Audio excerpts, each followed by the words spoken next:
And what a morning it is here in Vermont. So I wanted to, I just wanted to share with you the few things I was talking to you about the other day on the behaviors of the finches of Mashuki and Umi in male and female finches. But before we do that, just want to welcome you to the channel. We are having a hard winter already here in Vermont. On this channel, I share just different, it's almost like a vlog. I just share different little things with you around surrounding my little Vermont life. So, being a fiber artist, that is something I might kind of overlap a little bit over here. And one, you hear them singing? They're talking. Hello, Mia Mashuki. Hello. Are you talking to your bird friends outside? They're answering the wildlife outside, and I need to momentarily go out there and feed them. So we've had negative temperatures here. And so before I talk to you about the Umi and Mashuki and their behaviors, last night, what angels? It's important to respond to them, by the way, when they're talking. Hi, honey. Hello, little angels. I was gone for a long time yesterday from them. I usually time my timing. In other words, I'm not gone too long. And yesterday I had a number of things I had to do. And one of them was, as you know, I'm a textile artist, I'm an artist, an eclectic artist. And a few of the things that I do is I instruct over at River Arts. So they're in Vermont. Check them out because they have lots of other art classes over there you may be interested in. So that's a River Arts. And over on Echo Art with Carmela, I share with you other eco-friendly projects. So here they see. Now when they come up to the cage like this, they come up to the cage. That's their way of being a little bit closer to you. So they're getting less skittish when I put my hand in.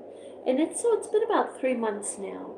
But one of the behaviors I wanted to talk to you about with male and female finches are that I was wondering why the female finch, whenever I put something new in there, whatever it is, like this little strawberry seed cake, I think it's strawberry, it's a seed cake, that is something that she checked out first.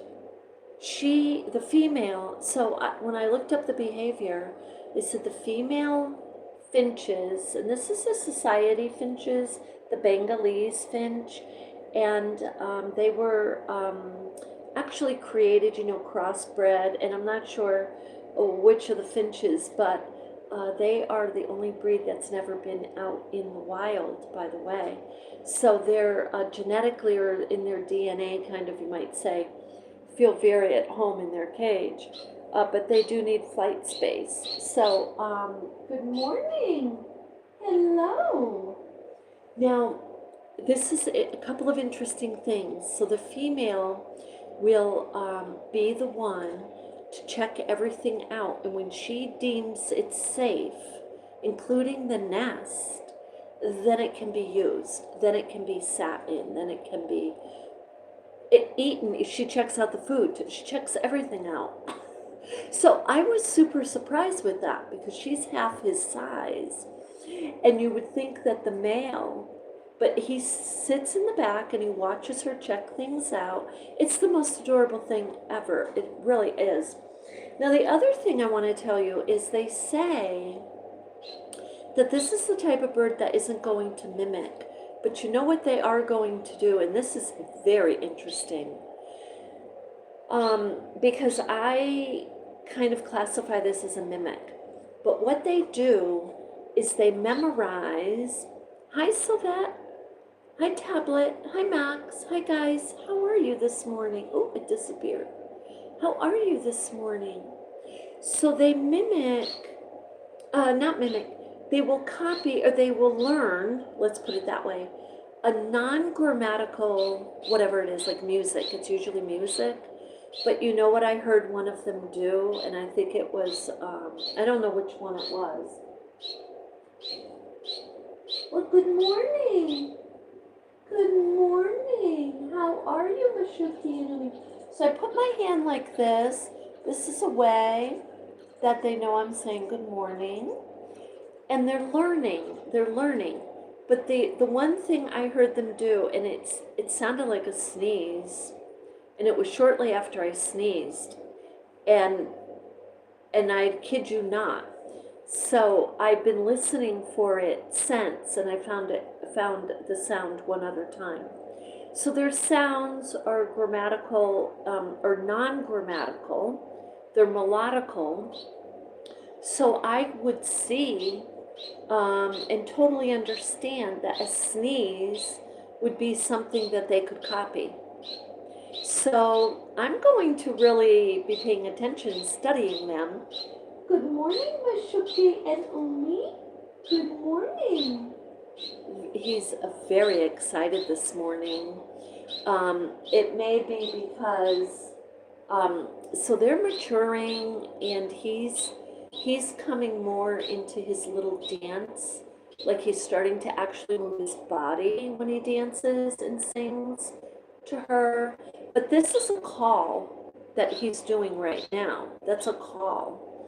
And I can tell you why I know it's a call. Because she had one time, hello, Umi. Good morning. Good morning. They come and they'll watch you. They have a whole morning routine. But one time she accidentally almost got out, like just right out, and then she was quickly, pretty darn quickly back in because she knew where her cage was. She let me catch her, but it was, but it for the little bit there, it was a little scary. He was calling her, just like that. He's calling her.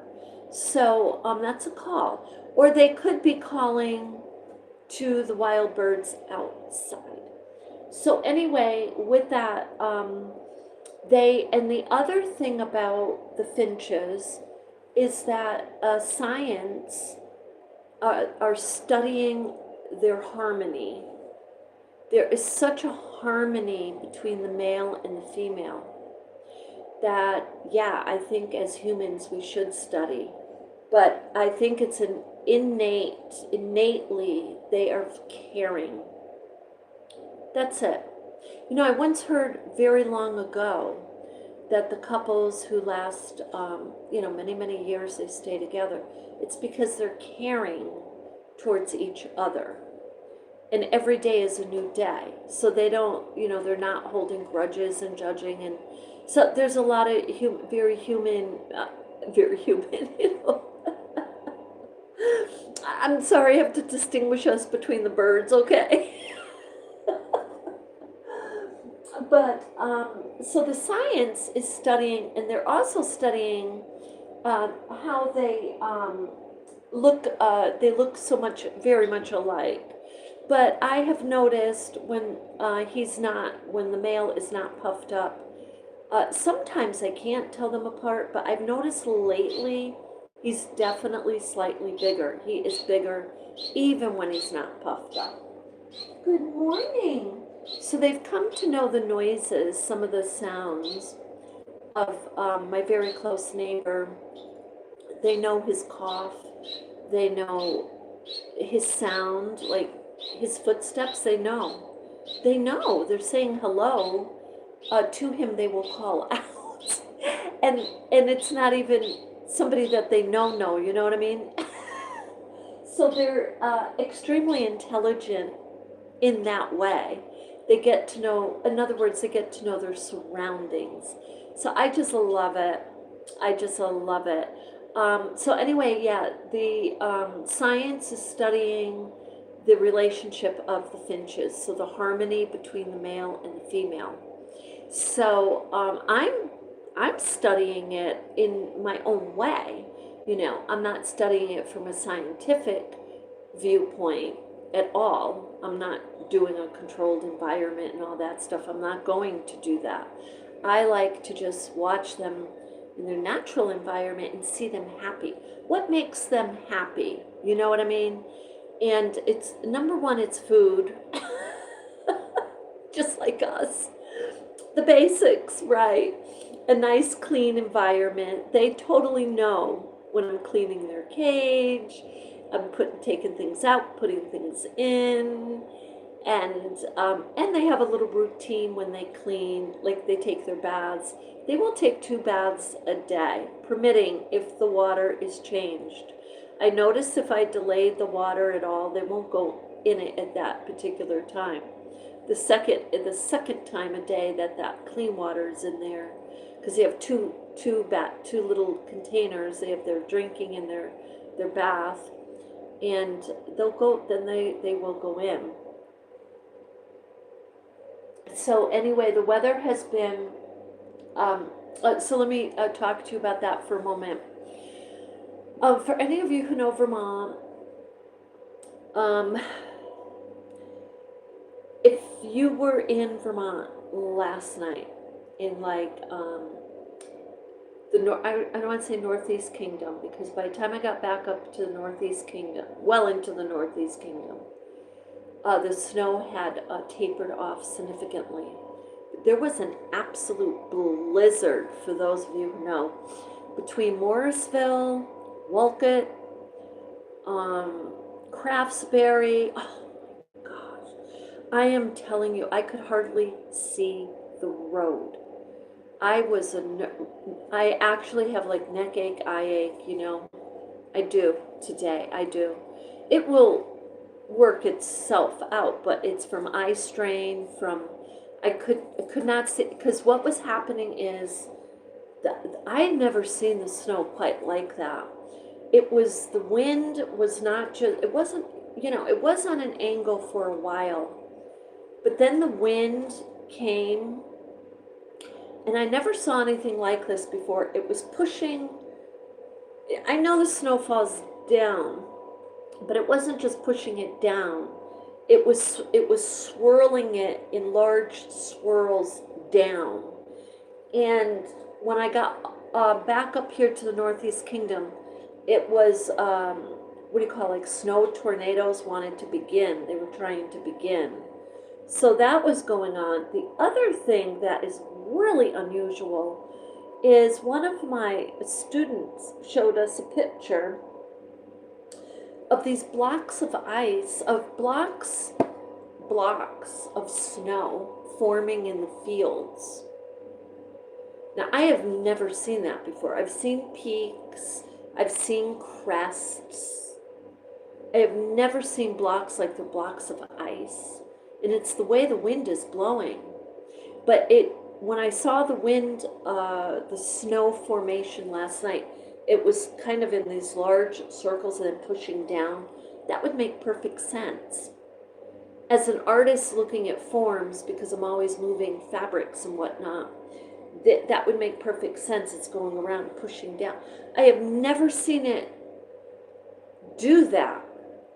Thank you, William. I'm glad somebody appreciates what I'm trying to say. But so that's different.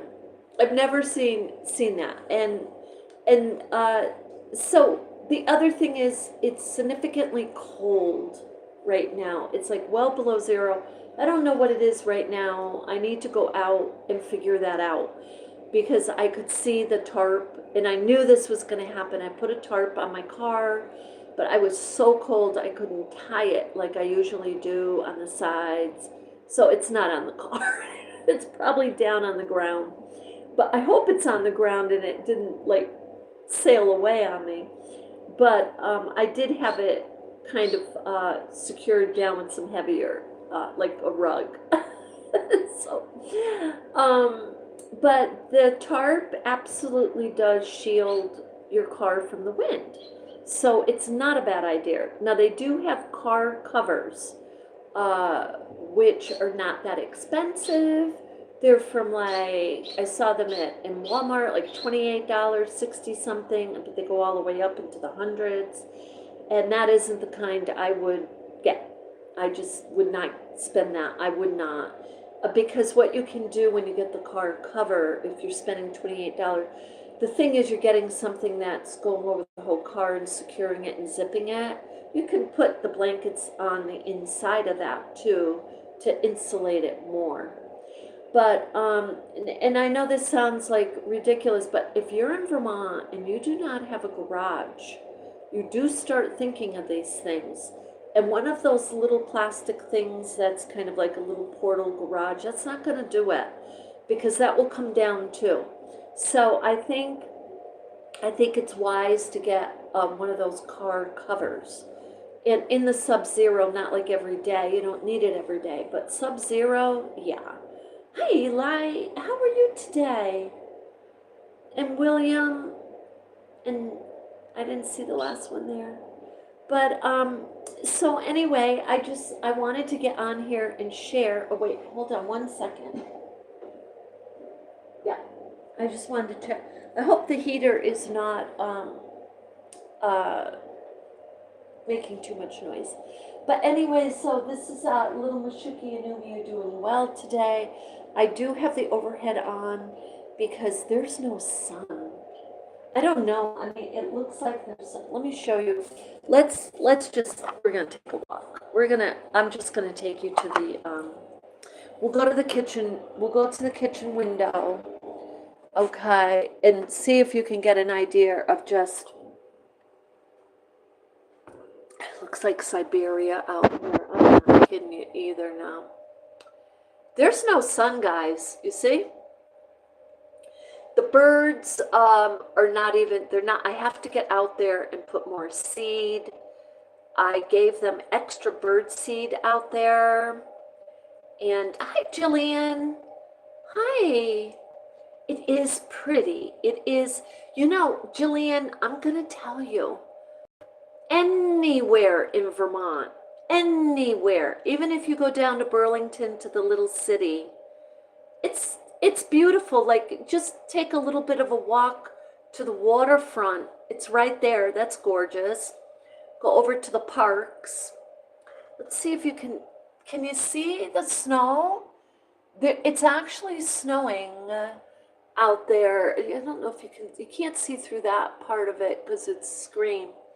And it's still blowing. The wind is blowing, but it is, it's not blowing to the point where it's picking up the snow, but you can see the snow out there, yeah. So, but it's extremely, yeah, you see it? You see the snow right there, guys? I'll just hold this here for another minute. See the snow? You see how it's, just like I was telling you, it's blowing down. I find that. Now, I'm not just saying, that is weird. It usually blows over to the left or right, but so much of this is coming down. So anyway, with that, I just wanted to get on here and share. Hi, angels. You want to say hi? You want to say hi, Umi and Mashuki? So they love to look outside.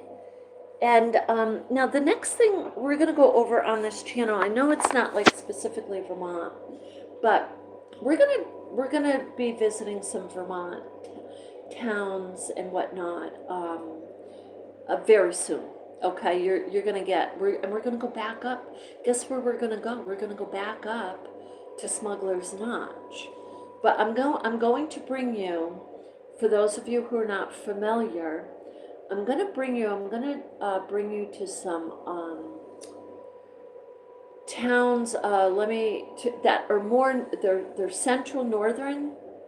Okay, so but like I said, anywhere in Vermont, in my opinion. Now, what makes the Northeast Kingdom unusual? There's a couple things. First of all, let me try to compare it. When I first came up to Vermont, like 45 years ago, 45 years ago, like, it made me sick. Like, I had dreams, I was on a roller coaster, the sky opened up, and because when you come up here, you can actually see the sky because you're coming out of maybe a city that's where you're seeing buildings, and you can't see the sky because the building is in front of you. So you come up here and it opens up, okay? Well, what makes the Northeast Kingdom so unique, and that I'm talking about the beginning of Vermont, like Bennington Triangle, that area. This summer I would love to take a trip down there. It's a little bit scary stories, and we'll go over those stories. You may have heard them already, but they're very interesting. So anyway, you come up further into Vermont. It's still open, it's still windy, for those of you not like used to it. You get used to it, you don't even notice it. The Northeast Kingdom opens up even more than southern or central or northern Vermont, if that's even possible. But it is, because what happens is you actually now have mountains in view, and it's gorgeous, and then you have acres and acres and acres. It's very sad in central and northern Vermont how about 20 years ago the farm families, they were here for generations, they really got, in my opinion, kind of pushed out off in other, like they had to sell because they couldn't afford the taxes and all that. Very sad, because all those subdivisions and selling many of them turned into buildings. So the high rises, those high buildings now, you can't see the sky.